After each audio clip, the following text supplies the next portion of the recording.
était l'enchanteur de nos travers quotidiens, le prince du détail et de l'ironie. Il a tiré sa révérence à l'âge de 27 ans seulement.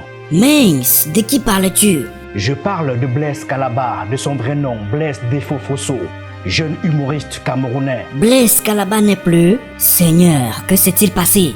Accident de voiture. Encore pas accident de voiture? Quel clap de fin brusque, prématuré.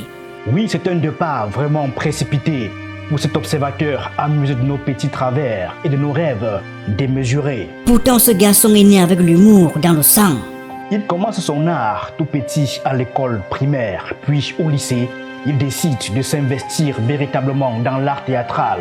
Il est nommé président du club théâtre parce que, très talentueux, il obtient son bac en 2014 à l'âge de 18 ans et intègre l'université de Douala. Il avait vraiment trouvé son chemin. L'humour, un choix pas facile, mais dans lequel il excellait. C'est vrai, il a choisi l'humour, une voie difficile tant le champ d'investigation est infini. Il abordait des sujets de sociétés importants avec un regard à la fois percutant et bienveillant. Il nous quitte, laissant derrière lui un héritage artistique riche et une carrière certes trop brève, mais qui a marqué les esprits. Quelle tragédie! Il aurait pu être le king du théâtre comique, Blaise Calabar.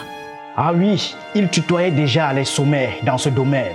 Des moments, comme on s'y attendait, remplis de rire et parsemés d'émotions, exactement à l'image de la carrière de ce jeune homme humoriste. Un humoriste talentueux, âgé de seulement 27 ans, parti trop tôt, plongeant le monde du divertissement dans la tristesse. Dans la tristesse et la désolation tout simplement, car Blaise Calabar avait déjà conquis le public avec ses performances remarquables sur la scène, de prestigieuses prestations telles que Rire à Gogo, le Parlement du Rire, Canal Comedy Club. Son humour incisif et ses talents d'observation lui ont valu une reconnaissance bien méritée.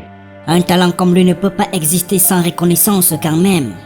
Oui, on se souvient de sa première participation au festival universitaire dénommé FACUT, Festival artistique et culturel de l'université de Douala, qui lui a valu l'obtention du trophée d'or du meilleur humoriste, un exploit qu'il réédite en 2015, 2016, 2017 et 2018. Un vrai esprit libre, ce Blaise Calabar. Vérité absolue car derrière les rires et l'énergie sur scène, il relatait des histoires en apparence inoffensives mais qui reflétaient sur le fond comme sur la forme son désir de liberté.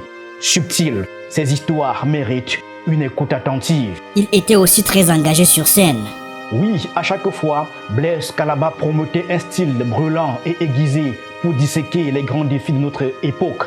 Mais plus que la profondeur des réflexions engagées, c'est le charisme du bonhomme qui fait mouche, sa capacité à occuper l'espace, à mettre le public dans sa poche. Grosse perte pour le Cameroun. Il avait effectué un stage académique à Balafon Média de Cyril Bojiko.